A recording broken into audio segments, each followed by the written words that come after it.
Et puis cette exposition d'œuvres d'art au laboratoire de Lomé, des tableaux inédits qui appellent à la protection de l'environnement, message assez significatif à quelques semaines de la COP21 en France. Mardier à Capo. L'écosystème représenté dans une symphonie de couleurs qui met en correspondance une trentaine d'œuvres constituées d'arbres et de forêts aux notes parfois surréalistes. Ces toiles livrent tous leurs secrets, laissant aux spectateurs le choix de déceler et de s'imprégner du message que livre la nature.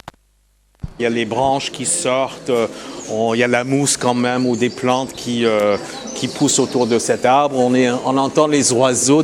On a l'impression d'être dans une forêt entourée de roseaux, d'arbres.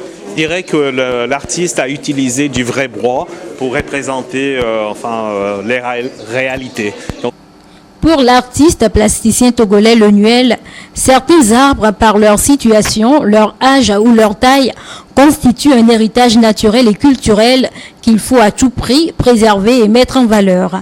Le thème de cette exposition, Cris de la nature, est donc évocateur. Nous avons tout un patrimoine à conserver, à préserver. Si nous continuons dans le sens que nous le faisons actuellement, on risque de perdre tout ça. Ce qui m'a vraiment énormément touchée, voire bouleversée, c'est le traitement de la couleur. Il y avait une lumière qui sortait de chacun de ces tableaux que je n'avais jamais vu nulle part. Le gouvernement togolais apprécie cette initiative qui vient à point nommé à l'heure où le monde entier se prépare pour une grande conférence sur l'environnement, la COP 21. Ces tableaux sont en droite ligne des discussions qui vont y avoir. Pourquoi? C'est que si nous déboisons nos forêts, que va-t-il se passer? Nous allons compromettre le cycle de production de l'air, de l'oxygène dont nous avons besoin.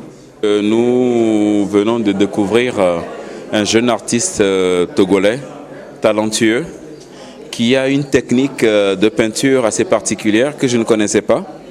Ces tableaux sont exposés à l'espace d'art contemporain, le laboratoire Lomé, jusqu'au 21 novembre prochain.